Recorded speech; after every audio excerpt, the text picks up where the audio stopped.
Hello guys, नमस्कार।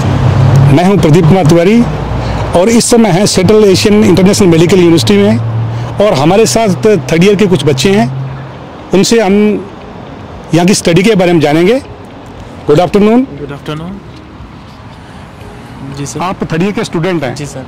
तो यहाँ की एजुकेशन के बारे में बताइए हमें। यहाँ की एजुकेशन का सिस्टम बहुत अच्छा है as compare to the other universities भी हमारी यूनिवर्सिटीज़ का सिस्टम बहुत अच्छा है। यहाँ पे एजुकेशन मोड को बहुत ज़्यादा इंटरनेशनल के तौर पर उन्होंने बहुत ज़्यादा मोटिवेट किया और इन्होंने बहुत ज़्यादा इन्हेंस किया कि हमारी एजुकेशन ज़्यादा से ज़्यादा अच्छी हो सके एज़ कम्पेयर टू दूसरी यूनिवर्सिटीज़ में। हमने देखा है यहाँ पर हमारे टीचर्स बहुत अच्छे हैं, हमारा एजुकेशन का सिस्टम बहुत अच्छा है, हम फुली सेटिस्फाइड हैं। आप बोर्ड ऑफ इंग्लिश है या कोई लोकल लैंग्वेज में पढ़ाई होती है? आप बताइए यहाँ की जो स्टडी होती है कौन से मोड में होती है? सर, यहाँ का टोटल जो हमारा एकेडमिक कोर्स है 5 ईयर 6 ईयर डिग्री जैसी है, वो टोटल इंग्लिश लैंग्वेज में है।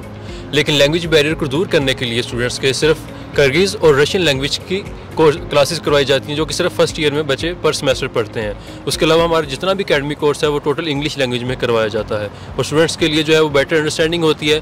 उसके साथ साथ हमारे पास जो टीचर्स हैं वो Pakistan, India, Bangladesh, Nepal international teachers आते हैं, तो ऑफ कोर्स वो हमें इंग्लिश लैंग्वेज में ही लेक्चर्स कन्वे करते हैं, तो स्टूडेंट्स के लिए बहुत ईजी होता है कि वो ईजिली उसको अंडरस्टैंड कर सकें। अच्छा, आप बताइए कि आपको यहाँ क्लिनिक हॉस्पिटल में प्रैक्टिस का मौका मिलता है कि नहीं मिलता है? बिल्कुल इसी तरह जब हमारा ईयर स्टार्ट होता है तो ईयर पे ही हमारे पूरे ईयर को उन्होंने क्या होता है कि इस मंथ में उनकी ये क्लासेस होंगी। इसी तरह हमारे at the end of the year हमारी हॉस्पिटल पर प्रैक्टिस होती है, वो 30 डेज़ की होती है। उसमें हमारे ग्रुप्स डिवाइड किए जाते हैं और हम लोग हॉस्पिटल जाते हैं। यहाँ का हॉस्पिटल यूनिवर्सिटी के साथ इनका अटैच हॉस्पिटल है, हम लोग वहाँ हॉस्पिटल में जाते हैं, हम वहाँ पे ड्यूटी करते हैं। एज अ डॉक्टर तो नहीं हम कर सकते, लेकिन वहाँ पर हम सीखने के लिए जाते हैं। तो पिछली ईयर भी इसी तरह हम लोग गए हैं, हम लोगों ने एम्बुलेंस पर डॉक्टर्स के साथ गए हैं।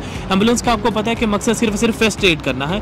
इमरजेंसी में जैसा पेशेंट है उसको सिर्फ फौरी तौर पर ट्रीट करना। हम लोग इमरजेंसी एम्बुलेंस पर डॉक्टर्स के साथ जाते हैं, उनको जाकर पेशेंट्स को देखते हैं उनको क्या मसला है और डॉक्टर्स की सीखते हैं कि डॉक्टर्स का क्या ट्रीटमेंट कर रहा है और हमें बहुत ज़्यादा क्लिनिकल में बहुत ज़्यादा मदद मिलती है। पीछे जैसे आप दर्शकों देख रहे हो ये एम्बुलेंस खड़ी है, क्या एम्बुलेंस में आपको अनुभव भी मिलता है, कोई काम करने का मौका एम्बुलेंस में? बिल्कुल इसी तरह एम्बुलेंस में जब हम जाते हैं तो हमें ये सिखाया जाता है कि किस तरह अपने डॉक्टर में इमरजेंसी में डॉक्टर ने किस तरह बिहेव करना है। हम डॉक्टर सीनियर डॉक्टर्स के साथ जाते हैं, उनके साथ हमारा पूरा फर्स्ट एड का इमरजेंसी किट होती है जिसमें एवरी इंजेक्शन एवरी मेडिसिन मौजूद होती है कि पेशेंट को इमरजेंसी पे घर में जाकर किस तरह हम लोगों ने ट्रीट करना है। आप बताइए यहाँ FMG की क्लासेज लगती है क्या?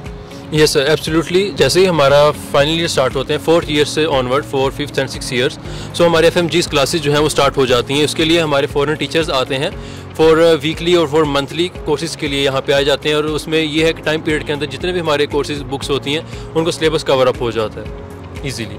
जैसा कि दर्शकों आप देख रहे हैं कि इन स्टूडेंट्स ने हमें बहुत अच्छी जानकारी दी है। ये भावी डॉक्टर्स हैं और हम आशा करते हैं और हम विश्वास करें कि ये अपनी पढ़ाई अच्छी तरह पूरी करने के बाद एक सफल डॉक्टर बनने के बाद अपने देश के नागरिकों की सेवा कर पाएँ। ऐसी हमारी आपको शुभकामनाएं। आपने हमें समय दिया उसके लिए बहुत बहुत धन्यवाद। Thank you sir.